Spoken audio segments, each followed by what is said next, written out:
Have you ever felt like God went silent right when you needed him the most? What if your deepest pain is not the end of your story, but the doorway to your greatest joy? And what if the sorrow you carry today is already being transformed into something eternal?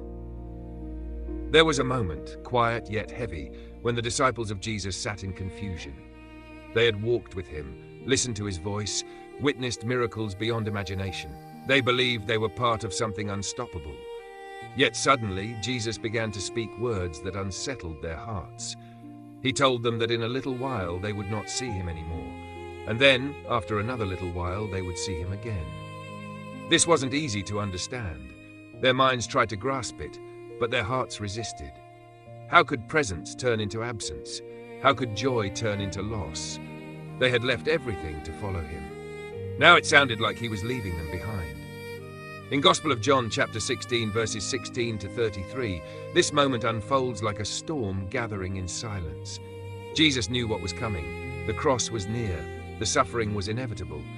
But what the disciples saw as the end, Jesus saw as the beginning. He didn't dismiss their confusion. He didn't ignore their fear. Instead, he spoke directly into it. He told them that they would weep and mourn, while the world would rejoice. Imagine hearing that. Not only would they suffer, but others would celebrate while they did. That kind of pain cuts deeper. It feels unfair. It feels isolating. But then came a promise that changed everything. Your grief will turn to joy. Not might turn, not could turn, will turn. This is not the language of possibility. It is the language of certainty. Jesus then gave them an image they could understand. A woman in labor experiences intense pain. In that moment, the pain feels overwhelming, consuming. But when the child is born, something incredible happens. The pain doesn't define the memory anymore. Joy takes its place. The suffering becomes part of the story, but not the conclusion. In the same way, Jesus was preparing them for a transformation they couldn't yet see. The cross would bring sorrow. The tomb would feel like defeat. Silence would stretch across their hope. But resurrection was coming, and resurrection changes everything. Sometimes we read this passage as a distant historical moment, something that only applied to those who physically walked with Jesus. But the truth is, this message reaches into our lives today just as powerfully.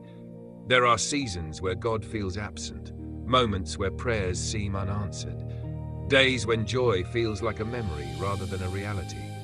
And in those times, it's easy to believe that something has gone wrong, that maybe we've been forgotten, that maybe the story has ended in sorrow. But what if we're just in the little while? Jesus said, "In a little while you will not see me." That little while can feel long when you're inside it. It stretches. It weighs on you. It makes you question everything you thought you knew. But it is still temporary. The disciples didn't understand the timing. They didn't know how long their grief would last. They didn't know what would happen next. All they knew was that something painful was coming. And maybe that's where you are right now. You don't understand why things are happening the way they are. You don't see the full picture. You feel the tension between what you believed and what you're experiencing. But Jesus didn't promise that they would understand everything immediately. He promised something deeper.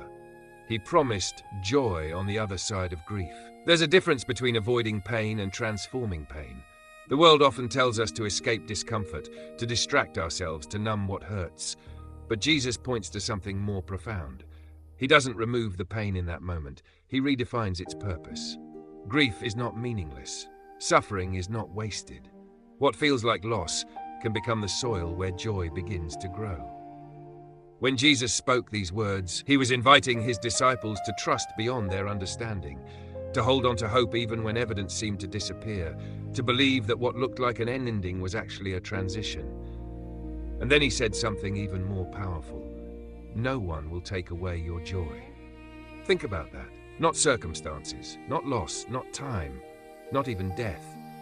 This kind of joy is not fragile. It's not dependent on everything going right. It's rooted in something deeper, something unshakable. The disciples would soon experience this firsthand. They would watch Jesus be arrested, beaten, crucified. They would scatter in fear. They would hide, overwhelmed by grief.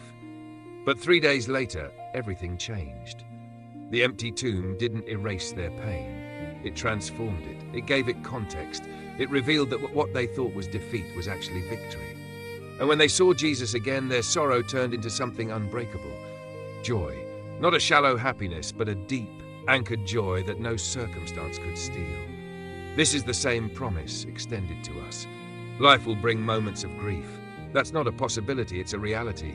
There will be losses we didn't expect, disappointments we didn't plan for, seasons that don't make sense. But grief is not the final word. Joy is. Jesus continued by encouraging his disciples to ask, to seek, to connect with the Father in a new way. He spoke of a relationship that would go beyond what they had known before, a direct access, a deeper connection. Even in their confusion, he was preparing them for something greater. And then he said, "In this world you will have trouble, not might have, will have." This is honesty. This is clarity. Following Jesus does not remove difficulty from life. It doesn't create a path free of pain, but it does give us something the world cannot offer: perspective, hope, peace.